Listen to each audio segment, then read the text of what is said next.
Қымбатты студенттер, қазақ және орыс тілдерінің салғастырмалы грамматикасы пәнінде біз бүгін зат есімді пысықтап отырмыз. Кері байланысқа құрылған бірнеше тапсырмалар бар, тесттер бар. Жалпы проблемалық сұрақтарға қойылады. Негізделеді бүгінгі біздің дәрісіміз. Сондықтан өткен тақырыпқа, өткен бірнеше тақырыбымызды модуль бойынша жүктеп отырып, біріктіріп отырып, соған сұрақтар қою арқылы пысықтайтын боламыз. Жақсы. Сонымен заттың ұғымының атын білдіретін сөз табы зат есім екенін оны сіздер жақсы білдіңіздер, айттыңыздар. Сұрақтарына қандай сұрақтарға жауап беретініне назар аудардыңыздар.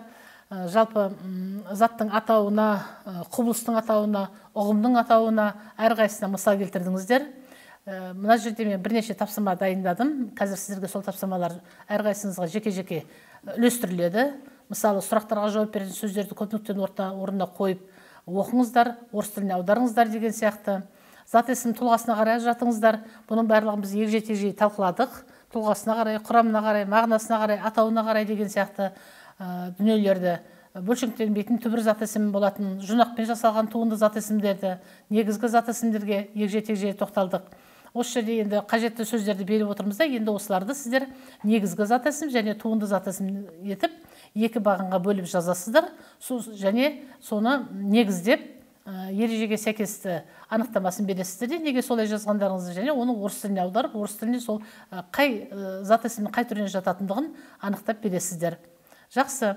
Мына жерде дәл сондай тапсырма болады. Құрамына қарай жаңа дара зат есім бір ғана түбірден тұратынға мысал келтіріп, күрделі зат есімдердің кемінде екі сөзден тұратынына мысал келтіріп отырып, соғанда мынау мысалы баспасөз, мұражай, ата заң деген күрделі зат есімдерді орыс тіліне аудару арқылы, олар орыс тіліне аударылғанда күрделі зат есіммен аударыла ма екен, немесе аудармада қандай ерекшелік бар екен, осыған назар аударамыз.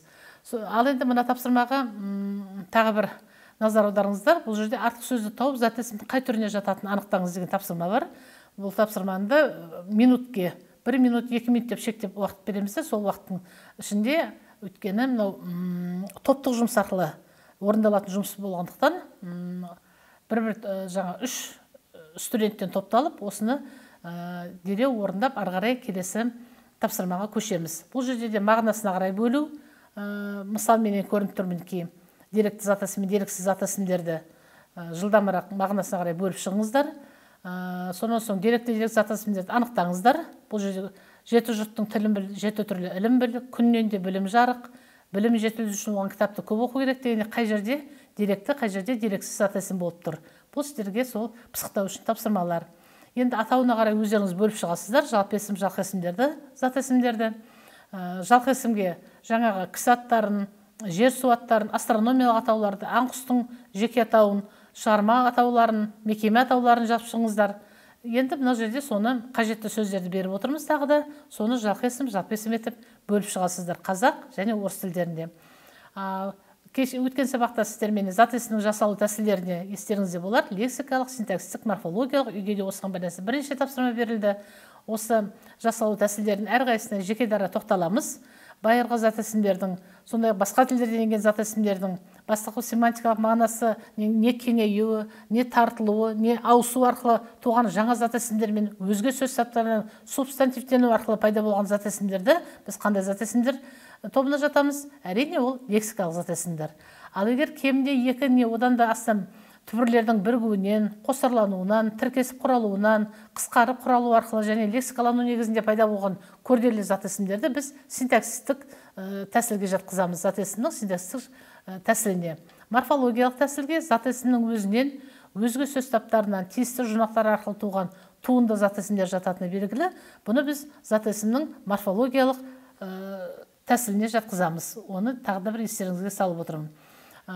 Өткен сабақта біз практикалық сабағымызда әсіресе зат есім тудыратын жинақтарға егжей-тегжей тоқталдық.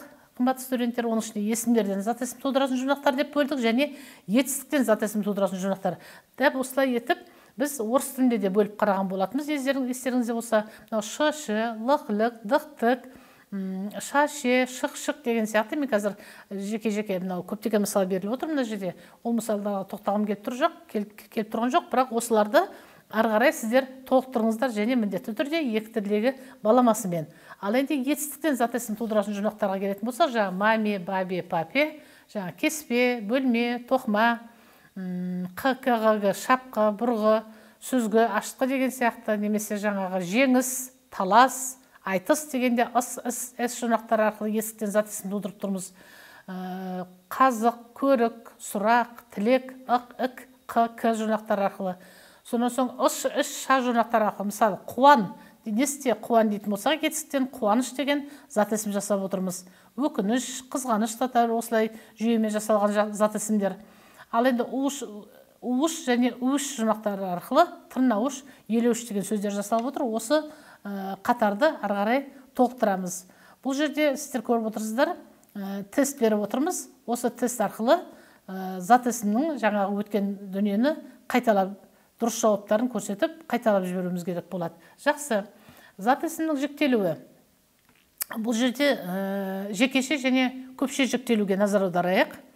Орыс тілінде де зат есім жіктеледі. В русском языке есть личные окончания, еще раз повторюсь, есть окончание множественности, есть падежные окончания. В казахском языке, помимо этого, есть окончание принадлежности, яғни тәуелдік жалғау бар қазақ тілінде.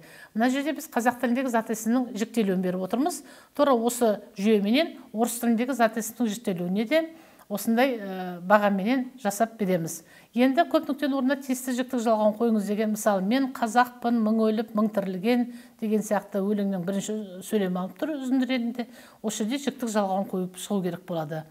Ары қарай, енді зат есімнің тәуелденуіне келіп отырмыз. Жекеше тәуелдену және көпше. Менің оқушым, сенің оқушың, сіздің оқушыңыз, оның оқушысы. Бұл жекеше түрдегі тәуелденуі. Көпше түрдегі тәуелдену біздің оқушыларымыз, сендердің оқушыларың, сіздердің оқушыларыңыз, олардың оқушылары. Мінекей бұл зат есімнің тәуелденуі. Енді орыс тіліндегі осыған байланысты не айта аламыз? Орыс тілінде окончание принадлежности каким образом передается деген сияқты. Мына жақтағы тапсырмада Жамбыл Жабаевтың өлеңі, содан бір шумақ үзінді беріп отырмыз. Көп нүктенің орнына тиісті тәуелдік жалғауын қойып шығыңыз деген сияқты. Және оны белгілеңіз. Ал енді бұл жерде екі тілде де бір күрделі тақырыптың бір, бұл зат есімнің септелуі. Қазақ тілінде 7 септік бар, орыс тілінде 6 септік бар. Қазақ тілінде жай септеу бар және тәуелді септеу бар, иә? Осы жерде сұрақтарынан бастап, атау септің сұрақтарынан, анау көмектес септің сұрақтарына дейін оны сіздер жатқа білесіздер. Жай септеуде де тәуелдік жалғаудан соң үшінші жақтың тәуелдік жалғауынан кейін қолданылатын қосымшаларды жақсы білесіздер. Осыған орай біз орыс тіліменен салыстырып көруіміз керек болады міндетті түрде. Өйткені көптеген соңғы кезде жарық көрген еңбектерде былай деген аксиома бар. Қазақ тіліндегі бірде бір септік орыс тіліндегі бірде бір септікке сәйкес келмейді деген бар. Ол не деген сөз? Мысалы айталық, атау септік кім не деген сұрақтарға жауап береді қазақ тілінде де, орыс тілінде де. Бірақ неге орыс тілінде атау септік именесіне падеж сәйкес келмейді деп тұрмыз? Мысалы, соған бір мысал келтіріп көрейікші. Куратор студенттермен қысқы сессия туралы әңгіме өткізді. Бір ғана сөйлем. Сұрақ не туралы? Қысқы сессия туралы. Қай септік? Атау септік. Тамаша. Орыс тіліне аударып көрейік осы сөйлемді. Куратор проводил беседу со студентами о зимней сессии. О чем проводил беседу куратор? О зимней сессии. О ком? О чем? Это в русском языке. Какой падеж? Правильно. Это предложный падеж. О ком? О чем? Келесі мысалды алып көрейік. Айжан баласы үшін кітап сатып алды. Кім үшін кітап сатып алды? Баласы үшін. Қай септік? Атау септік. Жақсы. Орыс тілінде Айжан купила книгу для сына. Для кого? Для сына. Для кого? Для чего? Какой падеж в русском языке? Правильно. Это родительный падеж. Жақсы. Тағы да осы орайда сіздерге тапсырма. Қазақ тілінде септелік шылаулар. 7 септік бар. Қанша септіктің септелік шылаулары бар? Және осы септелік шылаулар орыс тіліне қалай аударылады? Осыған бір үлкен назар аударуымыз керек болады. Себебі жаңағы мен жоғарыда келтірген мысалдарымда бұл сәйкес келмей тұр. Мысалы, тағы да бір қарапайым мысал келтірейік. Мұғалім жоқ. Кім жоқ? Мұғалім жоқ. Қай септік? Атау септік. Жақсы. Орыс тіліне аударайық осы сөйлемді. Нет учителя. Нет кого? Учителя. Орыс тілінде бұл қай септік? Кого чего? Родительный падеж. Яғни біз атау септік пен атау септік сәйкес келеді. Именительный падеж, кто что деп үйретіп келдік қой. Яғни осы орайда не нәрсеге назар аудару керек? Баса назар аудару керек. Нені білу керек? Септеулік шылаулар дегеніміз не нәрсе ол? Қай септіктермен қолданылады екен? Қалай аударылады екен? Дегенде осы орайда жаңағы біздің алғашқы дәрісімізде айтып кеткен қазақ тіліндегі 9 сөз табы мен орыс тіліндегі 10 частей речи.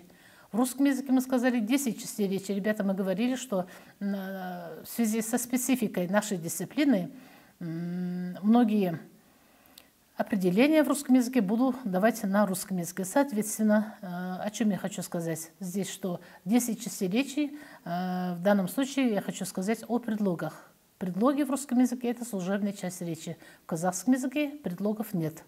Вопрос. Что выполняет функцию предлога в казахском языке? Қазақ тілінде предлогтың функциясын не атқарады? В, на, из, под, ка и так далее и тому подобное – это предлоги русского языка. Қазақ тілінде осы предлогтың функциясын не атқарады? Жаңағы септеулік шылауларға тағы да бір оралайық. Септік жалғауларға және бір оралайық. Осы жерде салғастырмалы типологияға сәйкес жұмыс жүргізуіміз керек болады. Мінекей осы дүниелердің барлығын басын ашып беру біздің салғастырмалы грамматика пәніміздің негізгі мақсаты деп білеміз. Сонан соң тест жұмыстары беріледі. Тест жұмыстарынан кейін бірнеше жаңағы тапсырмалар беріледі деген сияқты. Сол тапсырмаларға да назар аударарсыздар. Енді осы орайда ертең жаңағы септеулік шылауларға байланысты тапсырма. Қазақ тіліндегі септеулік шылауларды түгел анықтап келіңіздер. Сонан соң солар орыс тіліне қалай аударылады, осыған назар аударыңыздар. Және салғастырмалы кесте жасаймыз. Т кестесіне салып, осы концептуалдық кесте жасау арқылы көп нәрсеге көзімізді жеткіземіз. Назар салып тыңдағандарыңызға рахмет. Қош сау болыңыздар.